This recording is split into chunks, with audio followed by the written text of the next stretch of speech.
Hello, I'm Mike, one of the Savage Worlds rule set developers on Fantasy Grounds and a Savage Worlds extension developer.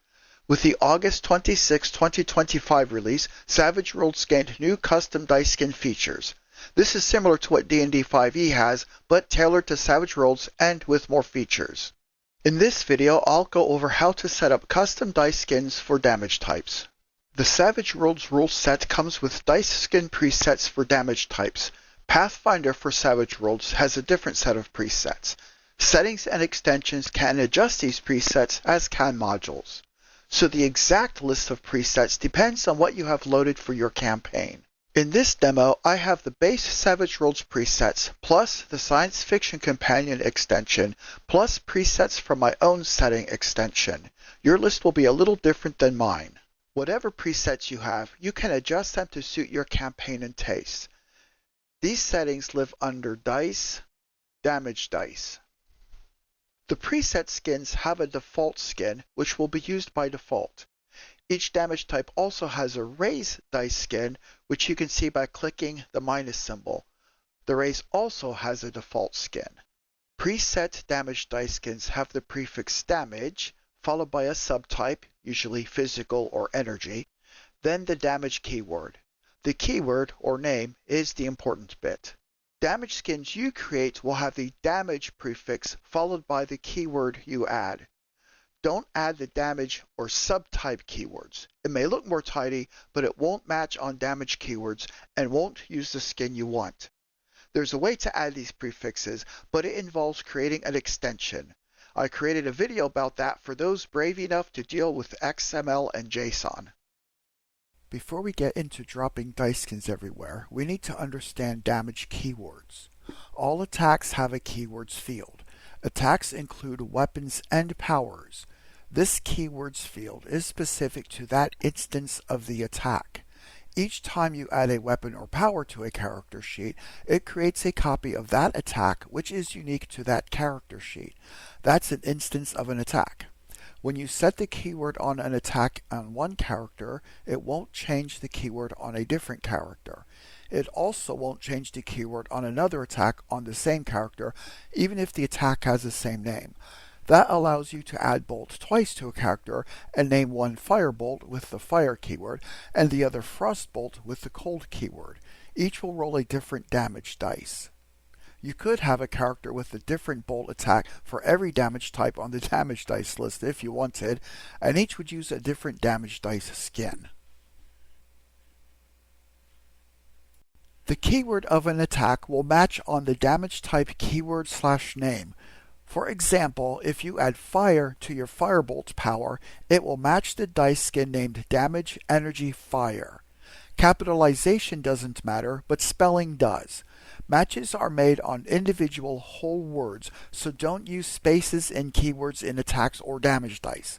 If you really need to use multiple words for a single damage type, use dashes to make FGU see them as a single word. Multiple keywords can be added to attacks separated by commas. Some attacks may already have keywords. Keywords are also used by effects. Effects is a whole different series of videos that will be available later on a commercial riddled streaming service near you. Keywords can be added to weapons. When the weapon is dropped onto a character, that keyword carries over to the attack. The custom skin box is what you use to override the damage and raise default skins. You just drag a dice skin from the dice window and drop it onto the box. The custom box will change to the skin you dropped. If you hover the mouse cursor over it, you'll see the name of the skin. If you drag rather than click, your trade dice won't change. The trade dice will change temporarily when you move over the skin to show a preview, but won't change if you don't release the mouse button. Colorable dice can be used. You can set the body and text colors after dropping it into the custom box. Set colors by clicking the little pips. This opens a color selection window. The top pip is body color. The bottom pip is text color. The pips appear only on a colorable dice. If you don't see the pips, sit close enough to the monitor to make your mom tell you that you'll go blind. Alternatively, you can set your trade dice to a colorable skin, set body and text colors, then drag that dice skin to the custom box.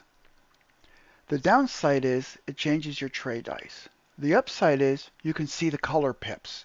You can also see what the skin will look like. Each line of damage dice has a little checkbox between the default and custom boxes and displays a tooltip when hovered over. Your monitor may get nose prints trying to see them, but they are there. Unchecking the Use Default checkbox will ignore that dice skin. Uncheck this if you don't want to use any skin for that damage type. The same with raises.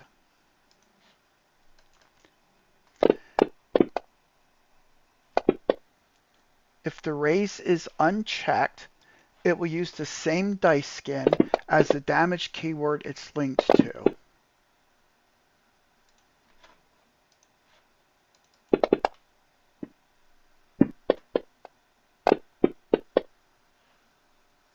Note that if you've added a custom dice skin, toggling the Use Default checkbox doesn't do anything. It will always use the assigned custom skin. If you want to remove the custom skin you assigned, just click the Clear button on the right. You can quickly toggle off all custom dice skins by holding Alt when clicking on the Use Default checkbox. It will also toggle the Raise dice skins. If you want to toggle all the Raise dice skins and just the raises, then Alt-click a Raise Use Default checkbox. Being an open system, the core rules can't cover all damage types. You may have a setting that doesn't provide damage type presets, or maybe you have damage types for your own homebrew setting. To cover that, you can easily add your own custom damage type dice skins. Below the list is the Add Dice Skins section. The text box gives a hint on how to use it. Type the keyword into the text box. Just the keyword. Remember, no prefixes, no spaces, no odd characters, no emojis. Drop dice skins into the default and raise skin boxes. If you forget which box is for which dice, hover over it. A tooltip will tell you. After dropping a skin in the box, the tooltip will display the name of the skin. Colorable dice can be set the same way as adding them to the custom box of preset damages. Click the Add button to add it to the list. You must have a name and default dice to add it to the list. The Raise dice is optional. Remember to have matching keywords on attacks. This information is saved to the local campaign to a file named db.xml. It will be available for this campaign, but not others. If you want the settings to carry over, you can export them. This is covered in a different video. To delete custom dice skins you added, click the Delete button on the left of the damage dice. You may have noticed the simple damage entry at the top of the list. This is the generic damage dice skin. It starts with no default or raise skins. This is the skin that will be used if no damage keyword matches or attacks have no keyword. Being blank means that it will use the character's custom dice skin if no match is made on a damage keyword.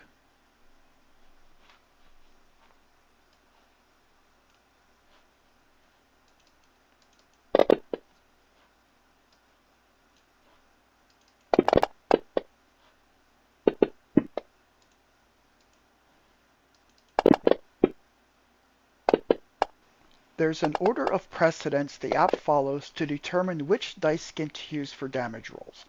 It matches damage keyword to attack keyword in the order the keywords appear on the attack. If an attack keyword is fire, cold, force, it will use the fire dice skin. If there's no fire damage skin, it will move on to cold. The generic damage skin is used if one is assigned. If no damage keywords are matched, it uses the attack trait damage skin. If it's a power, the arcane damage skin is used. If damage matches fail, it applies the attacker's trait dice skin. If all else fails, the trait dice are used. If none of the above works, you need dice skins. Tell your players you can't play without dice, and they should buy you some out of appreciation for all the work you've done setting up custom dice skins. Raises follow the same order of precedence, except that if no raise skin is set, it will use the linked damage dice skin. To test the dice skins, just roll damage from a character. The character doesn't need to be on the combat tracker and doesn't need to have a target. To check the raised dice, click the plus damage d6 in the bottom left corner of the desktop. It will treat the roll as a raise. An interesting fact, when you drag the dice from a character, it will display the applied dice skin. You don't even have to roll to see the skin. You can filter the list like you can other lists. Remember to press Enter after writing into the filter box. You can filter on subtype and keyword. Damage dice skins applies to all characters, PC and NPC, and to all players. However, a note about owned dice packs. Presets have multiple dice skins declared in code. If you don't own a dice pack, it will select the next one. Whatever dice skin displays in the dice skins list you own. There are very few presets which don't revert to a free dice pack. In those cases, you can assign your own. The list of dice packs used are listed in the Smiteworks forum in the Savage Worlds section. Reference that if you'd like to know which dice packs are favored or want to check which sets you own or would like to buy. The Help button on the Damage Dice window will take you to the top forum post about using dice skins. Remember, at worst, you can override any presets with dice packs you own or just turn them all off. If a player doesn't own a dice pack, it won't be used when they roll a preset. It will find the next skin in the order of precedence that the player owns. If the GM owns it, it will roll for the GM. Whatever dice are rolled will be seen by everyone, even if they don't own that dice pack. This is a great way to taunt your fellow gamers. Players can each set their own overrides, and those dice skins will be used when that player rolls those dice. This is helpful when players don't own many dice packs, or if they don't like the eye-assaulting dice skin you set. It's also nice for players that have trouble seeing certain dice skins. Keep in mind that player presets apply only to their rolls. It will still roll the GM's dice skins and the dice skins other players have set for themselves. So everyone will see the ocular assault skin the troll player set for his special attack. There are some limitations of the damage dice window. I can't get around these limitations, so we're all stuck with them. Text can't be edited once the item is added. If you misspell or want to rename, you'll have to delete the old item and create a new one, or keep the misspelling and tell people it's setting flavor. The default dice of manually added entries can't be changed or recolored once added. You'll have to recreate the entry, or tell the players it's more setting flavor. Using the Add Dice Skin section is how items must be added. This list doesn't behave like all the other lists by design. Unlike the other lists, you can't click an Add button to get a blank entry that you edit. Also, the list doesn't lock and unlock. You can't delete presets from the list. They can be manipulated by code in an extension, but it's easier to override them like we did previously. If the underlying design and code changes in a way that removes these restrictions, I will update the UI, remake this video, and grump about having to redo my work. Fortunately, creating entries is easy, and it's not like you're going to mess up anyway. Here's the full list of the order of precedence.